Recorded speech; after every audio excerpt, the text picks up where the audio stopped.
Mga kasayan, meron lang tayo gagawin na magkakabit ng rapid backfire. Basahin mo kasayan at shoutout mo na rin. Shoutout kay John Kaber. Boss, paano sa XRM 125 at sa Baja 125 doll, rapid backfire na may pop-up. Nag-comment siya sa Nipro Music rapid backfire, paano ilagay sa Euro Racing 110 Wave 100. Ito siya kasayan na, ito yung natin, yung rapid backfire natin. Dito ay mga kailangan tayo dito ng on-off switch. Ito siya ba. Bali dadalaway na natin yung natin, yung i-guide natin, Baja at at Baja at XRM 125. Ito siya, ang model natin ay TMX 125. Ang una natin gagawin dito, hanapin natin yung accessory wire. Buksan natin yung susian, tapos lagay natin sa negative. Accessory wire ng TMX 125, XRM 125, kulay black. Yan siya, tusukin lang natin siya kung nasan yung accessory wire. Pag dinatusok nyo sa may brake light, ito siya ba, pag natusok hindi siya umilaw, hindi yon, tusukin nyo siya. Yan. Ito yung accessory wire natin ha, solid black. Yan. Tapos pwede rin dito, solid black sa XRM 125 ha, CT125 brown. Tapos dito pwede rin kumuha sa flasher relay. Sa flasher relay ganun din.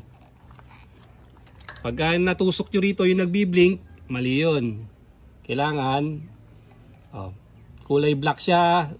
Kulay black sa TMX 125, XRM 125, at sa mga China motor. Tapos sa Baja, kulay brown. Ito siya ba. Mamimili kayo kung saan malapit kayo dyan sa sa susian, meron din kulay black. Diyan natin ilalagay yung isang wire ng switch. Sa accessory wire. Ito siya ba. Dito na natin ilalagay sa accessory wire.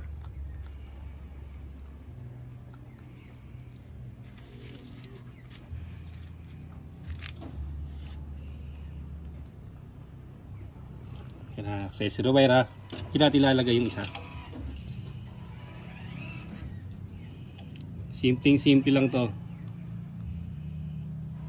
Mas madali to ilagay kaysa sa naka interrupter relay. Mas madali itong Nipro. Sa pwesto 1 lang kasi medyo malaki. Hanap lang kayo na maganda yung pwesto. Ito na siya ba. Lalagay natin yan dito sa may sa may kulay red o yung positive niya. Ayan na. Lagay natin sa kulay red. Pag nakalagay natin yan, okay na. Nalagay na natin yung accessory wire. Meron na tong switch. Nakakabit na sa may switch natin ha. Yan. Tapos next, ito naman. Hanapin lang natin yung ating pulser sa TMX 125. Ayan. Blue na may lining na white. Sa may Baja naman, white na may lining na red. O red na may lining na white. Yan siya ba.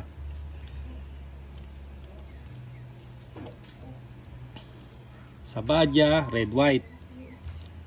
XRM, black white or black yellow. Ito yung paglalagyan natin ha. Pwede rin sa CDI ha. Sa CDI makikita nyo rin yung kulay na to.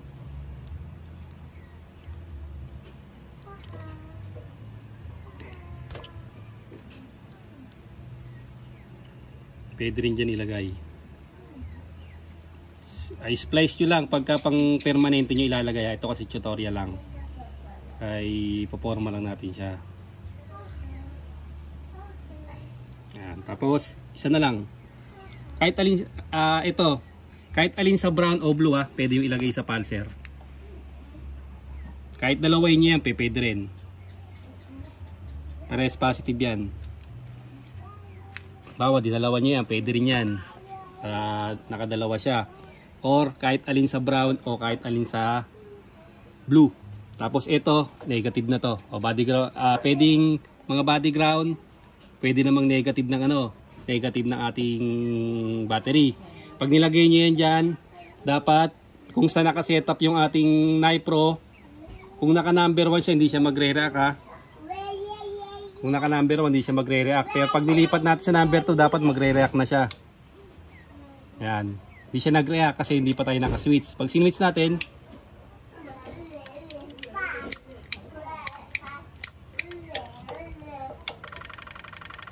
naka number 1 pala yun. Pagka number 1, hindi siya magre-react ha. Number 2, magre-react na siya pag naka-on yung ano natin, yung ating susian. Dito lang nagkakaiba sa Badya, white red yung ano niya, yung kanyang pulser. Dito naman ay blue white or blue yellow. Tapos pag nag-pop up ka dito, ayan siya, gagayahin yung pop up. Depende sa ano mo, sa gagayahin ng mga ano.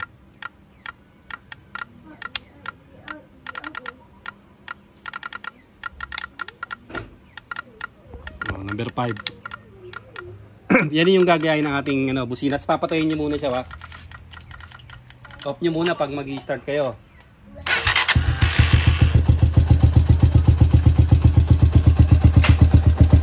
Tapos pagka mag-ano na kayo, nakalagay tayo sa pop-up, doon na tayo.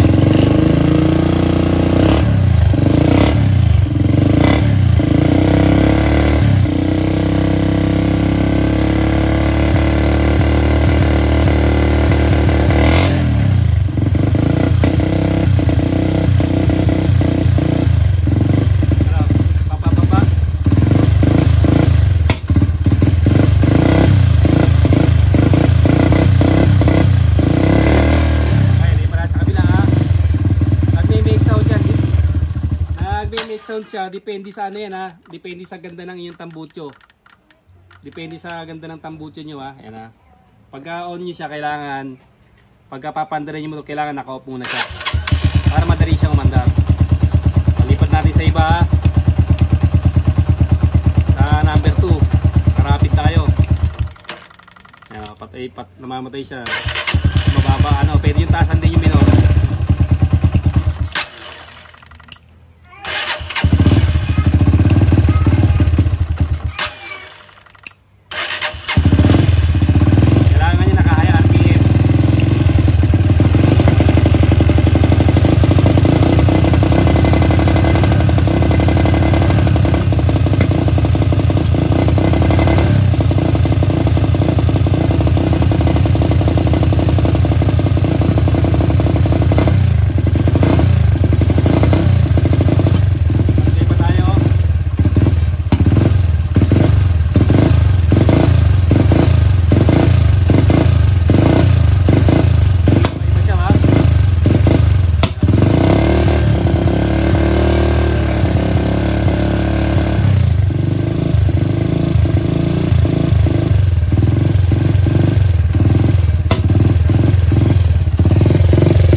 tatlo lang yung ilalagay nyo dyan.